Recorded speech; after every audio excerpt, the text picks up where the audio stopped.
Hi guys, sorry my video's a bit late going up today, but Ali was up all night last night and then didn't settle till this afternoon, so I needed to catch up on a few hours sleep before I did this video.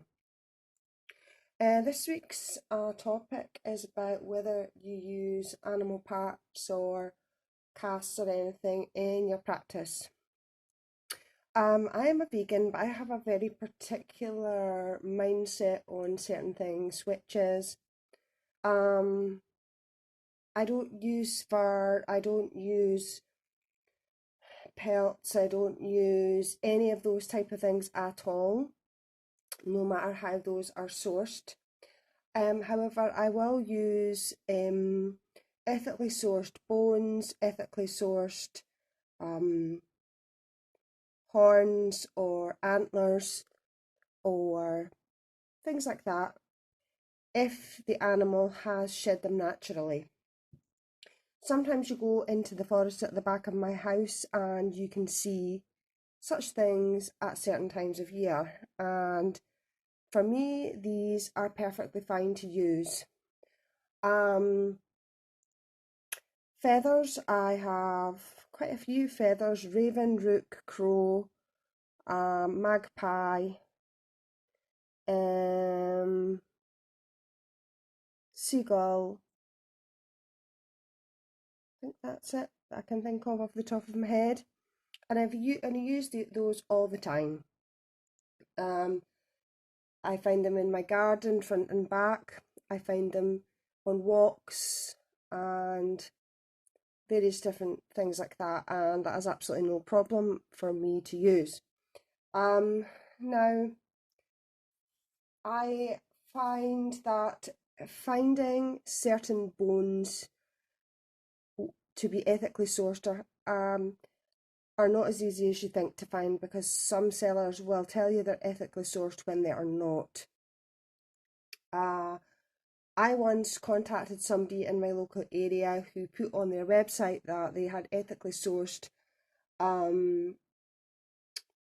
bones and skulls and things like that of different birds and animals, only to find out that he said that he got them from a local gamekeeper, who I found out was keeping the numbers down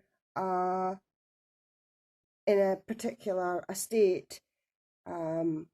That's not ethically sourced, so you have to be very careful and mindful. So what I tend to do is I tend to buy little fellas like this. Oops. Now this is a sparrowhead skull, and I have melts, and I also have resin skulls. I'm going to show you something else in a minute that I have.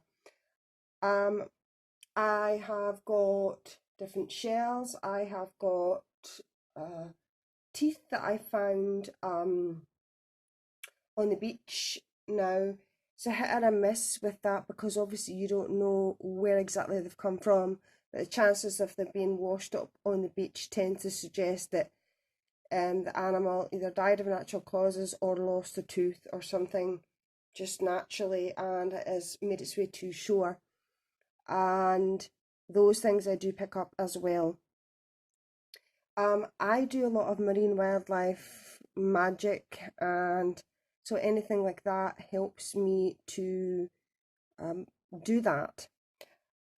So what I would say is that ethically sourced, yes, but it's very, very difficult to find ethically sourced that you can guarantee is definitely ethically sourced, unless you know the person directly or you have it on really good authority and you do not question that person's integrity. So I would say that for me, certain things, if I want those things, I will go out myself and I will locate them myself in the forest, on the beach, etc., etc. But I do not trust somebody saying online that something's ethically sourced, because it may very well be, but I found out on a couple of occasions that somebody has said something's been ethically sourced and it's turned out not to be ethically sourced at all. So please be careful, guys, if you are doing that.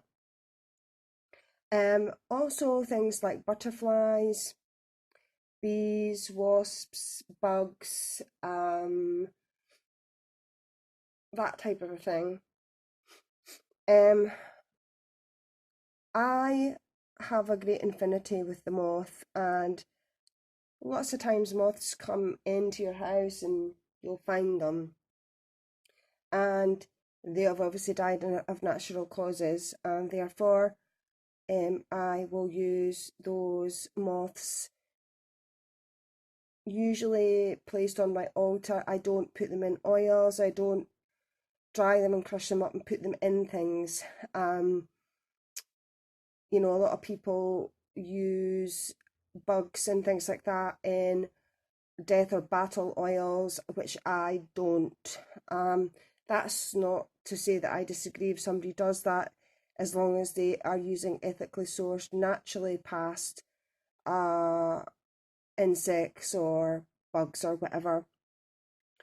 I don't use snake skins generally. I've never used snake skins, even although most snakes do shed their skin naturally, so it's not harmful to the snake at all if you use the shed skins, but I've never really been drawn to use that in my practice at all, even although the cobra has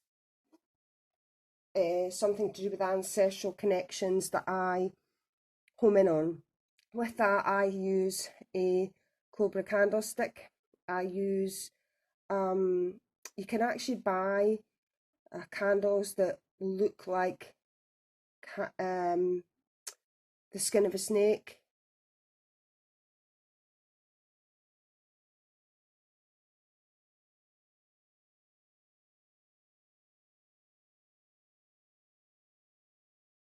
But they aren't, it's just imprinted onto the candle itself. Or I will use images of cobra pictures, like, you know, that I find online, that type of a thing. So I would say that overall and on a whole, I don't use much ethically sourced, and the things I do, I ethically source myself, so I know that they're coming from as much as can be guaranteed, with things washing up in the beach or whatever, or found in the forest. Now, I don't live beside a big estate, so I know that when stag antlers or deer fluff or skulls or anything are found anywhere near where I stay, they are definitely passed of their own accord. You know, they've not been shot or anything like that. So yeah, I would pretty much say that's where I stand on things. I'll show you another couple of bits I have got that are replica skulls. I'm just going to try and do this here. Hang on a sec.